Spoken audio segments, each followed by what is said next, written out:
দেখতে দেখতে আজকে কতদিন হয়ে গেল মায়ের আদর থেকে বঞ্চিত, বন্ধু বান্ধবদের আড্ডা থেকে বঞ্চিত, ভাই ব্রাদারদের খেলাধুলা থেকে বঞ্চিত। এক সময় কত মানুষ ছিল, আজকে এই প্রবাসে এসে মনে হচ্ছে আমার আল্লাহ ছাড়া আর আমার সাথে আর কেউ নাই। ছেলেদের জীবনটা যে কতটা ভয়ানক এই প্রবাসে না আসলে আমি বুঝতাম না। যেদিন এই প্রবাসের মাটিতে পাড়া দিছি মনে হচ্ছে আল্লাহ আমাকে আলাদা একটা দুনিয়াতে পাঠাইছে, যে দুনিয়াতে আল্লাহ ছাড়া আর আমার কেউ নাই। যেদিকে তাকাই ওদিকেই দেখি শুধু অচেনা মানুষ, অচেনা দৃশ্য। মনে হচ্ছে অচেনা একটা পৃথিবীতে আল্লাহ আমাকে পাঠাইছে।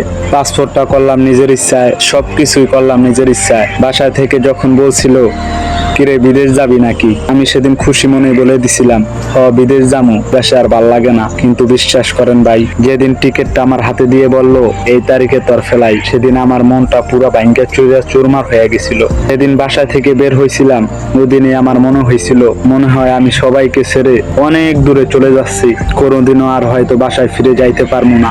বাসায় থেকে যদি দুই একদিনও বাইরে থাকতাম মনটা ছটফট করতো বাসায় যাওয়ার জন্য। আর আজকে কতদিন হয়ে গেল, যাইতে ইচ্ছে করে কিন্তু চাইলেও তো যাওয়া যায় না।